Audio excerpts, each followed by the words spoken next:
Hey Info fans, today we've got a special treat for you. Because our favorite lab rat is currently recuperating from one of his latest challenges, we decided that it was the perfect time to give him something easy to do. So we asked him to go over the last year's worth of challenges and pick out some mean, funny, or just favorite comments he came across and share his views. That's right, this is the clapback episode, except not really because turns out he's too nice for that. But stay tuned because your comment may be the one that gets a reply in this episode of Challenge Respond to the Comments Part 1. Alright, well this is definitely a bit unusual. I've been talking with the infographic show about my future participation in challenges. If you've seen the Surviving 72 Hours Alone in the Forest challenge, it kind of made me rethink stuff after the bear incident. I know, it seems like I'm out here kind of winging it, but that's not true at all, and contrary to what the girlfriend and a lot of people on YouTube seem to think, safety is pretty important to me. Running into a bear while unarmed was definitely not safe. But I have to admit I do miss doing challenges, even the unsafe ones. I guess I've always been drawn to taking risks, and that really explains a lot in my life. Even though the girlfriend wanted me to scale back, she understood that it kind of makes me happy to get out there and do these weird / sometimes unsafe things. So she did what her amazing self typically does and supported me 100%. Then immediately rolled up her sleeves, dragged the producers of the infographic show into a meeting, and negotiated what we'll be calling hazard pay. I feel sorry for the producers. When she wants something, she's hell on wheels, and I knew she was perfectly willing to keep everyone locked up in that meeting for days if that's what it took. Honestly, she's probably my best professional asset, which is why I let her handle all the money matters. So I guess the big announcement here is there's nothing to fear. I'm back for another season of challenges, and to be honest, I've kind of been bored without them. And my first official new challenge is to go over the comment section of some of my past vids and address the mean, the nice, and the ugly. Hey, it beats using only public restrooms for 72 hours. Now, typically, you need a hazmat suit to delve into a comment section online, but I gotta say, you guys are overwhelmingly positive and supportive, even with each other. I was expecting a million fights and negative comments, but I was definitely surprised. So here we go. Time to respond to some of my favorites. Number 1. Hearing, "This might be my last challenge episode" almost killed me. Almost died when he said this might be his last challenge. We love you, man. Honestly, same. I'm just happy I can say I grew up with him. Oh man, that 72 Hours in the Forest episode definitely got dangerous. And when I got home, I had to seriously rethink if I'd continue doing these challenges. Running into a wild bear is up there on my list of favorite things to not do while in the woods, especially when it's fall and the bear is clearly a bit on the skinny side. Like I said in the episode, skinny bears in the fall are extra dangerous because they're desperate to add on pounds. The girlfriend was pretty upset when she found out, but surprisingly, it was her who made a strong case for not quitting. She told me, "If you can share your experiences, then maybe you can help someone not get hurt." It was a good point, but I think deep down inside, she really just wanted me to keep doing something she knew made me very happy. Or she wanted to keep me from doing other more dangerous things. I have a friend in the media who asked me if I'd be interested in doing press correspondence overseas in, well, the very not nice parts of the world. Seeing these comments though made me a little in real life. And even the girlfriend was smiling from ear to ear. We had no idea you guys cared so much. We're just normal people, well, at least the girlfriend is, and occasionally have to go through silly things. Man, you guys are great, and hopefully you're happy to hear that no, I won't be quitting. Number 2. The screaming was foxes 100%. Younger foxes sound like children crying. It could have also been mountain lions. These 2 comments are also from the 72 Hours Alone in the Forest challenge. If you remember or haven't seen it, in the middle of the night I started hearing the strangest howls, screams, and roars I've ever heard in my life. Now what was strange about it at the time is that I've been in the wild a lot through my career and my personal life, from camping in the Pacific Northwest for fun to Uncle Sam sending me to not so fun camping trips to Africa and the Middle East. But those sounds were like nothing I've ever heard. I've heard foxes before, and yeah, it scared the crap out of me the first time because they sound so human-like sometimes. I've never heard a mountain lion personally, but we got recordings of them to listen to along with other dangerous animals during some of our survival training in the military. You basically have to learn the sounds that specific animals make in different parts of the world, so you're aware of them during an op. The thing about these sounds was that they sounded nothing at all like that. There was one animal screeching horribly. It sounded like he was only a few miles away. They were short, intense screeches like a giant owl from hell that's constipated and trying to pass a turd. The weirdest part was that the screeches were responded to from a completely different direction with a low, long howl of sorts. Then whatever was screeching was silent for a moment and screeched back one short screech.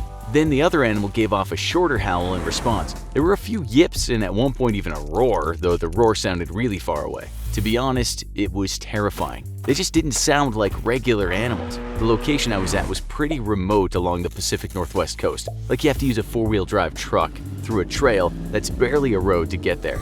I didn't want to accidentally run into anyone. People have joked that it was a Bigfoot, but I guess I'd have to see and hear a Bigfoot to know for sure. Whatever it was, I'm glad it was a bear and not them that showed up to my camp. Number 3.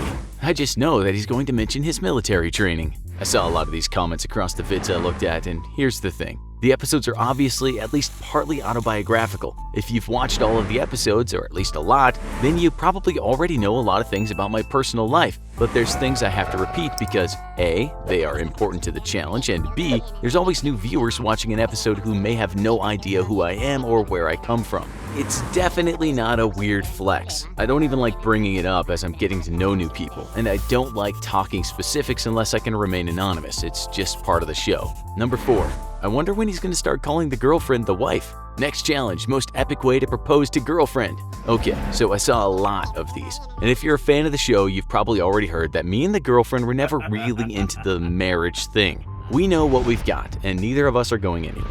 You know how you know when you really love someone? I mean, really love someone, like the type of love that makes you suddenly stop in the middle of dinner on your 4th date and just stare at the person while the world fades away, and you review every bad thing that's ever happened in your life, and you just say to yourself, it was all worth it, it all led to you. Well, you know you really love someone when it doesn't matter the hells you've been through before, or the many times you were scared for your own life. You really love someone when the world becomes a terrifying place because a million things could happen to take that person out of it and away from you forever. Real love is questioning if you ever want to go on without her or him. And you don't really need a formal marriage for that. At least that's what we've always thought, and well, maybe things change. Number 5. Already mentioned the girlfriend 2 times at 1 minute 13 seconds. I'm out. Why is he so obsessed with his girlfriend? Still flexing his girlfriend, is he? So these types of comments I consider along the lines of the previous military comment before. There's 2 responses to these comments I'd like to make.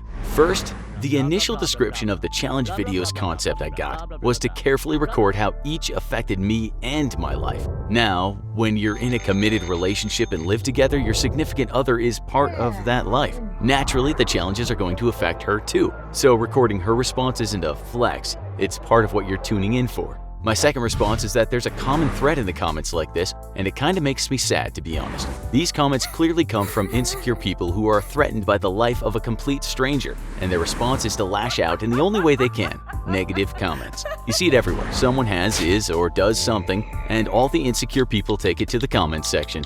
It's the only power they have. When someone posts a comment like this, it really only speaks about them. Honestly, I wish I could do something for you guys. Maybe the show should do a confidence-building video, or a real how to attract women and not a lame bro pickup artist fake crap video. I hate the thought of anyone being lonely for whatever reason, but if you want to change, then it starts with you. And let me tell you, maturity goes a long way towards attracting a partner, and not making comments like this is a solid first step on that road. Number 6. If you don't do a face reveal, 6ix9ine will snitch on you. Okay, that was legitimately one of the funniest comments I read during the whole thing. If you don't get it, you probably need to look up who 6ix9ine is and why he became so infamous. Obviously, the show gets a lot of emails and comments asking for a face reveal, and we did address this in one of our previous videos. The thing is that we're really not comfortable with our real identities being shown, even just first names. Believe me, I'm not ignorant of how little time it would take to track down our identities with just a first name and some general details by dedicated internet sleuths. If you type in infographic show to Google, then face, host, and staff are some of the recommended searches. For the girlfriend, she's got her professional life to worry about, and for me, well, I'm already uncomfortable with how huge the challenge community has gotten. I started counting views just for the fun of it, and I stopped at 15 million. And I still had a lot of episodes to go. Honestly, I'm just a normal guy. The girlfriend's used to being in front of the cameras, but I've always been happy to be behind the scenes. I will say this, if you watch our Create the Perfect Life in The Sims challenge, then that's probably the closest you'll get to a face reveal. I seriously spent like 3 minutes on my sim and 30 minutes on hers, so you can probably have a better idea of what she looks like than I do. But the resemblance is uncanny. I think I even said in that video that I kinda got a crush on her sim. Is that weird? To get a crush on the sim you created to look just like your girlfriend? Number 7.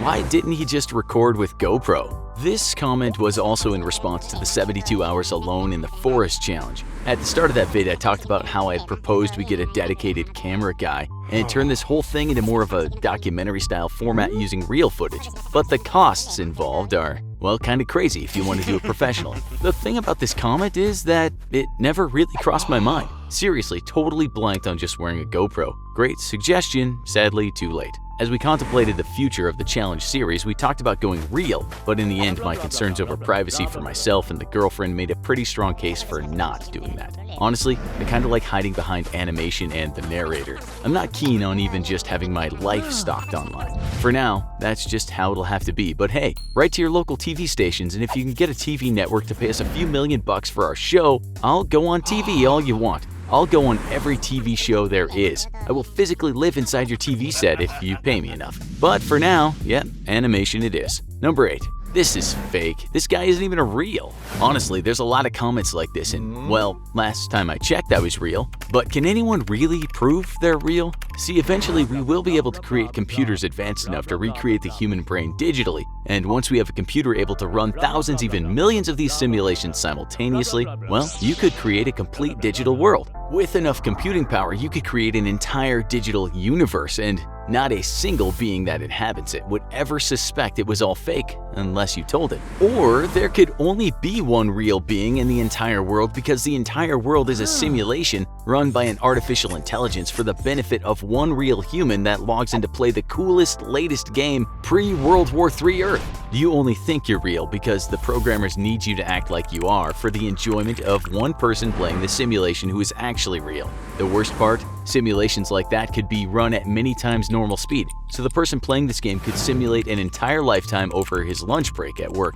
That's right, you may be nothing more than a future and much lamer version of Overwatch. You're nothing more than someone's lunch break. Alright guys, that's it for now, but stay tuned for more responses as I dig through more of the comments on our videos. Did I mention one of your comments? Want to see me react to one of your comments? Only way to do that is to, well, comment. But it'd be nice if you liked and subscribed too while you're at it. Talk to you guys again soon, and seriously, you guys really are the best. Oh, and now I'm supposed to have the narrator tell you to watch this video, and if that video doesn't interest you, then watch this other one instead. Haha, that's right, the narrator, you have to do what I say because I typed it. I'm the captain now. Yeah, but I get to decide how to say it.